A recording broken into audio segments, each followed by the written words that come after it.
שלום וברוכים הבאים למשחק הגדול. מקיאוולי פרק 2, ספר קטן ונבזי.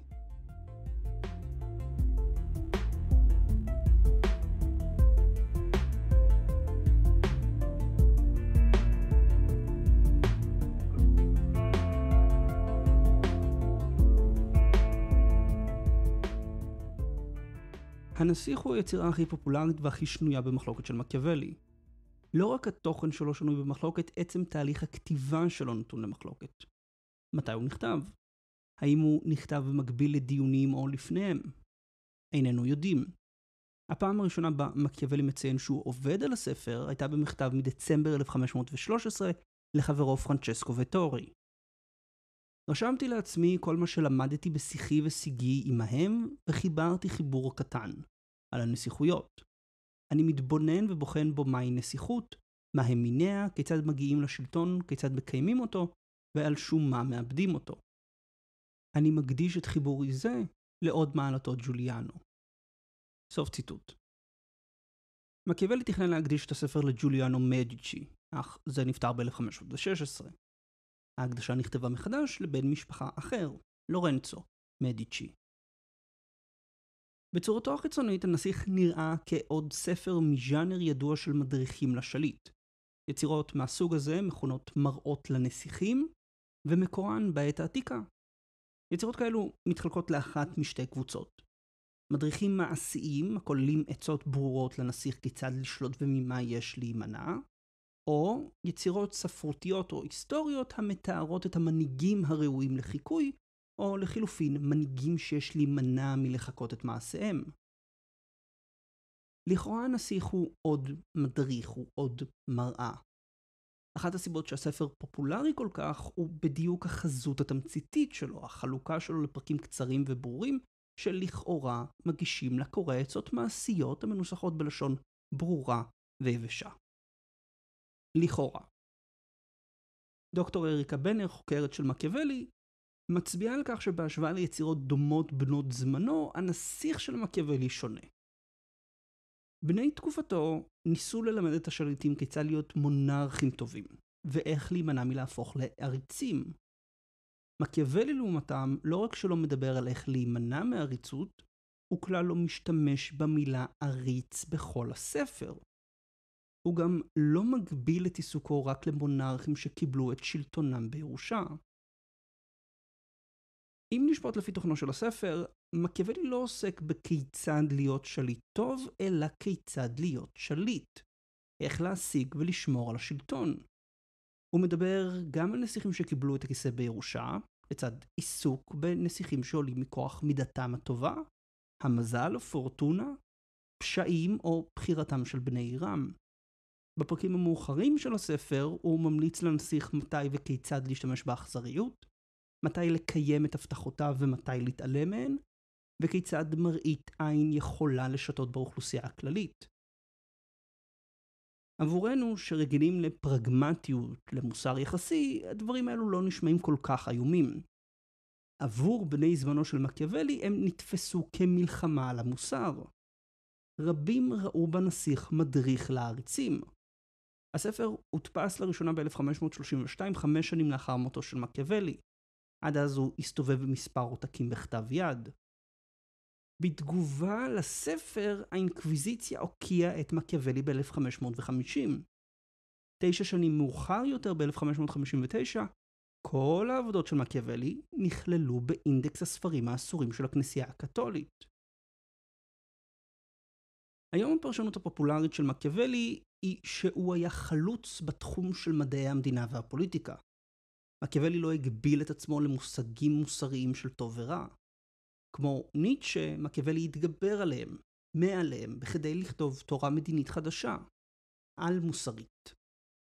המלצות המדיניות שלו אינן המלצות מוסריות, אלא פרגמטיות.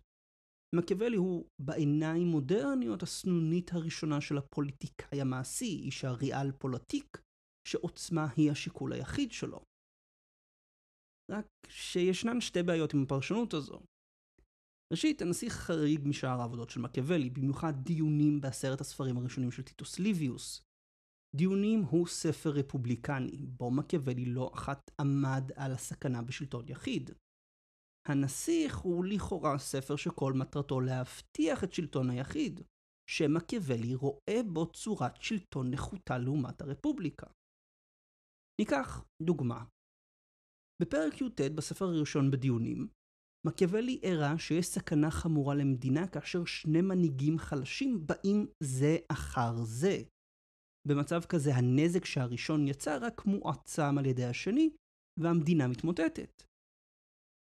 את הפרק הוא סיים במשפט, רק כל זמן שמלכים משלו ברומא, נשקפו לעיר סכנות אלו של כליה תחת מלך חלש או תחת מלך רע. סוף ציטוט. רק כל זמן שמלכים משלו ברומא. כלומר, ברגע שרומא הפכה רפובליקה, היא נפטרה מהבעיה. לא פתרה את הבעיה, נפטרה מהבעיה. כי ברפובליקה בוחרים את המנהיגים לפי יכולתם, לא לפי ייחוסם. או דוגמה אחרת. בפרק ב' בספר השני של דיונים, מקיאוולי הסביר מדוע המושל העריץ רודף את הטובים שבאזרחים. הוא מפחד שהטובים יתקוממו נגדו, על כן הוא מסלק כל בעל יכולת מתפקידו. בשביל ההישרדות שלו הוא מנוון את המדינה. אם כך, מדוע שמקיאוולי יכתוב מדריך לצורת שלטון שהוא רואה בה סכנה למדינה? ודוגמה שלישית. ב-1520 מקיאוולי התבקש על ידי המדיצ'י לכתוב הצעה לארגון מחדש של הממשלה בפירנצה. הבקשה באה לאחר מותו של לורנצו מדיצ'י ב-1519, ושיפור ביחס בין המדיצ'י ובין מקיאוולי, אותו הדיחו מתפקידו ועינו פחות מעשור לפני כן. בהצעה שהגיש מקיאוולי הוא קרא להקים בפירנצה רפובליקה, מתוך הבנה שנסיכות אינה מתאימה ולא תשרוד זמן רב. למה שמקיאוולי במסמך אחד ימליץ על רפובליקה, ובמסמך אחר למדיצ'י, הנסיך, יתמוך בנסיכות? עד כאן הבעיה הראשונה. הבעיה השנייה היא שהספר עצמו, הנסיך, כתוב מוזר. הספר מציג את עצמו כמראה לנסיכים, מדריך קטן ותמציתי לנסיך כיצד לשמור על שלטונו, אבל קריאה בנסיך מעלה תהיות עד כמה יש כאן מתכון ולא משהו אחר. למה אני מתכוון? בפרק כ"ב של הנסיך ניתנת המלצה איך לדעת אם העוזר שלך טוב או לא, ואני מצטט. כשאתה רואה את העוזר חושב על עצמו יותר מאשר עליך, ומחפש בכל מעשיו את התועלת שיש בהם לעצמו, אדם שבנוי כך לעולם לא יהיה עוזר טוב, לעולם לא תוכל לתת בו אמון. סוף ציטוט. לכאורה המלצה פשוטה וברורה. אם העוזר חושב יותר על עצמו מאשר עליך, הוא כנראה יקדם את האינטרסים שלו על פניך. ברור. נשמע כמעט טריוויאלי. רק שאלה אחת. איך אפשר לדעת מה העוזר חושב? האם לנסיך יש יכולת קריאת מחשבות? איך הוא ידע שהעוזר מחפש בכל מעשיו את תועלתו במקום את תועלת הנסיך? עוד מאותו פרק. כי מי שבידו מדינה של מישהו, לעולם אסור שיחשוב על עצמו, אלא תמיד על הנסיך. סוף ציטוט. במילים אחרות, השר, העוזר של הנסיך, צריך להיות רובוט שחושב יום ולילה 24/7 רק על הנסיך. זו דרישה לא מציאותית. אז למה מקיאוולי כתב אותה? דוגמה נוספת, פרק י"ד. נסיך חייב שלא תהיה לו מטרה או מחשבה אחרת, וגם אל לו להקדיש עצמו לשום אומנות אחרת חוץ מהמלחמה, סדריה ותורתה. סוף ציטוט. רק אומנות המלחמה? מה עם האומנות של חוקים טובים? או אולי דאגה לסדר הכלכלי במדינה, כפי שמובא בפרק כ"א? ואם מקיאוולי מאמין בהמלצתו, למה חלק גדול בנסיך לא עוסק באומנות המלחמה? ההצהרה הזאת היא כה בומבסטית שהיא נשמעת כאילו באה לא ממדינאי מנוסה, אלא מנסיך צעיר שמתעניין רק בקרב חרבות. כמעט כל פרק בנסיך, אם קוראים אותו בעיון, מעלה שאלות. ניסוח מוזר, סתירות בפרק או בין פרקים, שני קווי טיעון מנוגדים, שימוש בדוגמאות שלא באמת מתארות את מה שמקיאוולי אומר שהן מתארות. הספר הקטן של מקיאוולי אולי נראה כמו מתכון, אך קריאה מעמיקה בו מעלה את התהייה אם החזות שלו אינה אלא מלכודת. נסיך פזיז שאין לו זמן לקרוא לעומק יחפש כאן המלצות שיובילו לסופו. רק נסיך שיקרא לאט לעומק יזהה את המלכודות וכך יחשוף את המסרים המסתתרים בספר. יש ויכוח ער כבר 500 שנה מה הייתה מטרתו של מקיאוולי בנסיך. משום שניקולו לא יכול לספר לנו, הוא קבור בכנסיית סנטה קרוצ'ה, אין לנו אלא לשער. אני לא יודע, ואין לי גם כוונה לזכור את הוויכוח או לתמוך באחת התשובות. חכמים ומשכילים ממני לא מצאו תשובה, אני הקטן ודאי לא אמצא אותה. מה שאני כן רוצה לעשות הוא להכיר לכם פרשנות אחת, תשובה אחת לוויכוח. זו של דוקטור אריקה בנר, שהזכרתי אותה מוקדם יותר. ב-2015 דוקטור בנר פרסמה מדריך קריאה לנסיך, הנסיך של מקיאוולי קריאה חדשה. בספר דוקטור בנר טוענת שהנסיך הוא יצירה אירונית, שמסתירה את המסר האמיתי שלה באמצעות טכניקות שונות. דוקטור בנר מנסה לחשוף את אותו מסר אמיתי, ששונה מאוד מהמסר הגלוי של הספר. עכשיו, חשוב לי לציין שיש ביקורת על הגישה של בנר, והיא אינה פטורה מטעויות. אבל אני חושב שהיא מציגה נקודת מבט חדשה על הנסיך, ומעלה כמה נקודות מאוד מעניינות שניתן לראות אותן בטקסט ישירות.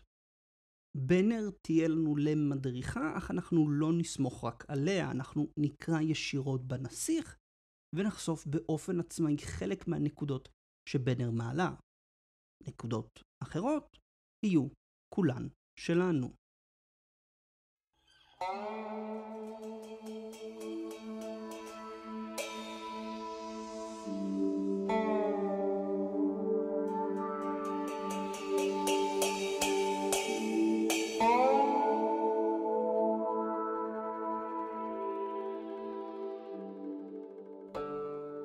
המונח אירוניה מקורו במילה יוונית שמשמעותה בורות מזויפת או בורות לא כנה.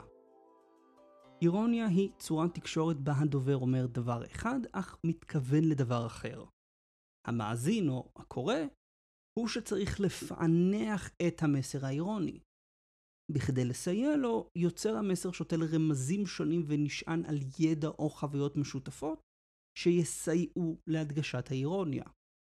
למשל, לשבח מישהו שנתפס כמתועב ומרושע בעיני האנשים של אותה תקופה. או לסתור את עצמו. כך הדובר מעורר את המאזין להקשיב טוב יותר ולחשוד שמא הדובר מסתיר מסר אחר מתחת למסר הגלוי של דבריו. אריקה בנר טוענת כי הנסיך היא יצירה אירונית, שבה המסר מועבר בעקיפין. מדוע? סיבה אחת שכבר ציינו, הכתבים האחרים של מקיאוולי מנוגדים לנסיך. בכתביו הפוליטיים האחרים, מקיאוולי מגנה את השאפתנות כמחלה, כמו גם חנופה. כתביו תומכים ברפובליקות, לא בנסיכויות. מדוע שאותו סופר, הידוע בעמדותיו הפרו-רפובליקניות, ייצור מסמך שמטרתו לסייע לנסיכים לשמור על כוחם. ניתן להסביר סתירה כזו בכך שהיא נבעה מאופורטוניזם, מהרצון של מקיאוולי לשקם את מעמדו ולחזור למעגלי הכוח. הנסיך היא מתנה למדיצ'י, השליטים הלא נבחרים של פירנצה. הם ודאי לא היו רוצים לקבל ספר שמדבר על רפובליקות. מצד שני, התשובה הזו מעוררת בעיה אחרת. הנסיך מתאר כמעט באופן בוטה כיצד שליט צריך לשמור על כוחו. לדוגמה, מקיאוולי טוען כי נסיך צריך להפר הסכמים אם הם כבר לא משרתים אותו. או שנסיך יכול להעמיד פנים שהוא צדיק אפילו כשהוא רשע. או שטוב להשתמש במעשה אכזריות מעת לעת. אמירות כאלו מנוגדות למוסר ולדעת של זמנו. האם מקיאוולי באמת ציפה שהנסיך שעבורו נועד הספר יאמץ את המלצותיו? איך הוא חשב שהכנסייה תגיב? מקיאוולי גם משבח בנסיך דמויות שהמקורות ההיסטוריים עליהם מסתמך מתחו נגדן ביקורת חריפה. הוא מעלל שליטים מושחתים כדמויות מופת, מה שמעלה את השאלה אם הוא אינו אירוני בדוגמאות שלו. למשל, באחד הפרקים המפורסמים בספר, מקיאוולי מעמיד את צ'זרה בורג'ה, בנו של האפיפיור אלכסנדר השישי, כמודל לנסיך שעלה למעמדו מכוח המזל.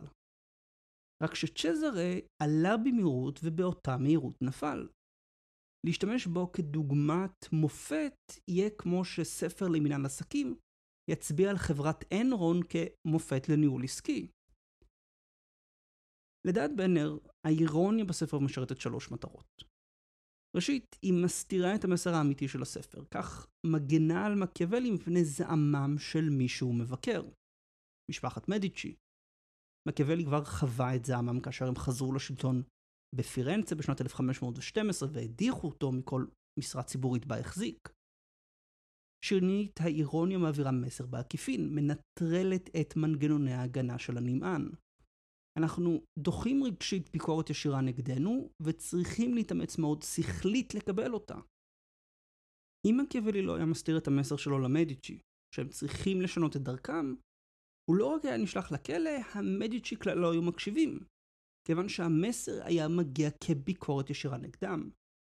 אירוניה מנטרלת את התגובה הרגשית. שלישית, אירוניה משמשת ככלי חינוכי. האירוניה מאלצת את הנמען לחשוב על המסר ולפענח אותו, לזהות סתירות לוגיות ולשפוט את המסר מוסרית. כך הנמען לומד לנתח טיעונים, לזהות מניפולציה והופך חסין מפני ספינים. כאשר האירוניה לועגת לדיבורם של עריצים תאבי כוח, היא מלמדת את הקורא להבחין בטיעוניהם המושחתים. לזהות סכנה בשלב מוקדם, למשל נסיך אזרחי הרוצה להיות עריץ, ולפתח חסינות מפני השפעתם. על פי מקיאוולי, אם רוצים לתפוס שחיתות בזמן, יש לזהות אותה בהקדם. כמו רופא נבון היודע לזהות ולרפא את המחלה עם גילוי התסמינים הראשונים. בהקשר הזה, כדאי להביא את דבריו של מקיאוולי במכתב לחברו ממאי 1521. מקיאוולי כתב שם שהוא היה רוצה ליצור מטיף לפירנצה. אבל במקום שהמטיף ילמד את האנשים את הדרך לגן עדן, הוא יראה להם את הדרך לגיהנום. זאת משום, כך מקיאוולי כותב, שהדרך האמיתית להגיע לגן עדן היא לדעת את הדרך לגיהנום ולהימנע ממנה. סוף ציטוט. יש כאן אולי דוגמה למה שטלב קורא לו בדרך השלילה, ויה נגטיבה. אם אתם רוצים להגיע לגן עדן עלי אדמות, תלמדו מהי הדרך לגיהנום ותימנעו ממנה. במאה ה-20 ראינו כיצד הניסיון לבנות גן עדן עלי אדמות, בברית המועצות, בקמבודיה, בסין, יצר רק גיהנום. אבל אם נדע מהי הדרך לגיהנום, מהם האמצעים המובילים לגיהנום, נדע להיזהר מהם, גם אם מספרים לנו שהם משמשים כדי ליצור גן עדן. כך, לכל הפחות על ידי התרחקות מהגיהנום, כבר נתקרב לגן עדן. מקיאוולי בנסיך מלמד אותנו איך שליטים הופכים עריצים ומהם הסימנים המוקדמים. כך על ידי הימנעות מללכת בדרך של עריצות, אנחנו יכולים לשמור על הרפובליקה הדמוקרטית שלנו. לכן גם אולי מקיאוולי לא ישתמש במילה עריץ או עריצות כלל בנסיך. עריץ אמיתי לא קורא לעצמו עריץ. אם רוצים לזהות אותו, חייבים להסתכל מעבר למילים שלו, למעשים שלו ולכוונות שלו.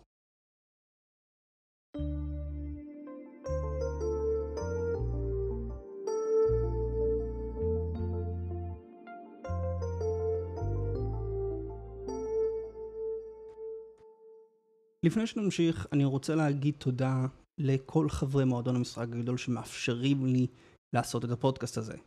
הם כמובן לא שומעים את זה כי הם מקבלים את כל הפרקים ללא חסויות, ללא פרסומות, רק את הפרק נטו.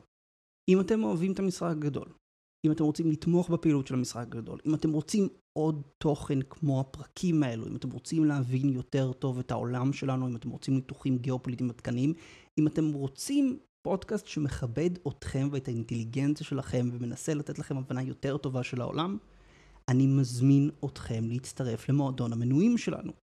בכל שבוע תקבלו סקירה שבועית על האירועים הכי מעניינים שקורים בעולם ושבדרך כלל נמצאים מתחת לרדאר של התקשורת. תקבלו בכל שבוע ניתוח שבועי בלעדי לחברי המועדון על אירועים אקטואליים, גישה לקבוצות פייסבוק וטלגרם סגורות רק למנויים, ועוד.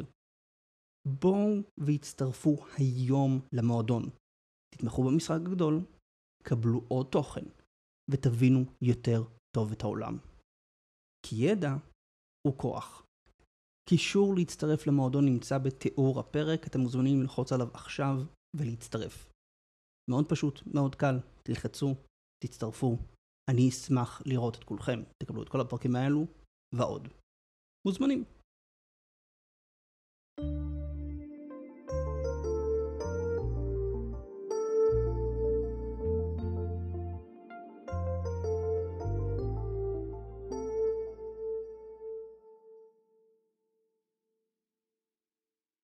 בנסיך משתמש מקיאוולי במספר טכניקות אירוניות שונות. אחת מהן היא פרדוקס, בה מוצגים נקודות מבט או שני טיעונים הנראים מנוגדים או שתומכים בשתי דרכי פעולה מנוגדות. הנסיך מלא בפרדוקסים מציג מספר טיעונים מנוגדים במקביל מבלי להכריע אחר איזה מהם על הנסיך לעקוב ולפעול. בנר טוענת שהדרך להכרעה היא באמצעות הניגוד פורטונה וירטו. פורטונה הוא מונח שמזכיר את המזל שלנו, אך אצל מקיאוולי הוא לא זה עם מזל. פורטונה היא לא רק אקראיות, עוד נעמוד על המושג בסוף הסדרה. בכל מקרה, ככל שדרך פעולה תלויה פחות בפורטונה, כך היא טובה יותר. דרך שנייה נובעת מהראשונה, היא לקבוע בין שתי טענות על ידי התבוננות האם בדרך, או באחת מהדרכים, הנסיך קונה את לב העם. כי אם הנסיך קונה את לב העם, השלטון שלו יציב. אם הוא לא עושה זאת, הוא מסתכל שהעם יהפוך להיות השונא שלו, וכך הוא סומך רק על פורטונה שתגן עליו מפני מרד נגדו. טכניקה נוספת היא חוסר בהירות בכתיבה, שכופה על הקורא לברר עם עצמו באיזה מובן הכותב משתמש במילים או משפטים. מקיאוולי לעתים מעביר ביקורת באופן שנדמה כתיאור אובייקטיבי, אך בקריאה מעמיקה מתגלה כתיאור ביקורתי. אנחנו נראה מספר דוגמאות לכך בפרק הבא על צ'זרה בורג'ה. טכניקה אחרת היא שימוש פרובוקטיבי בדוגמאות. מקיאוולי מביא דוגמאות בנסיך שכמעט ואינן מוכרות לקורא המודרני.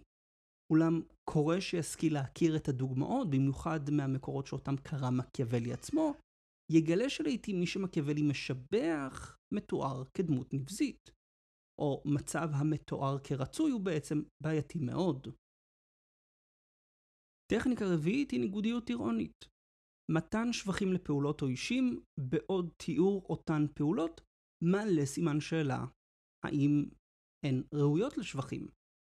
לדוגמה, מקיאוולי משבח את היכולת של הרומאים לתכנון מראש ויוזמה, ובאותו זמן מתאר איך התכנון מראש ויוזמה גררו את הרומאים למלחמות אימפריאליות שהרעילו והרסו את הרפובליקה. הבסיס לניגודיות היא האנטיתזה בין מילים טובות ומעשים פחות טובים. הטכניקה הזו נועדה לחנך אנשים להתמודד עם בעיה מוכרת. פוליטיקאים שמתארים את הפעולות הנבזיות שלהם באמצעות מילים חיוביות ורטוריקה משכנעת.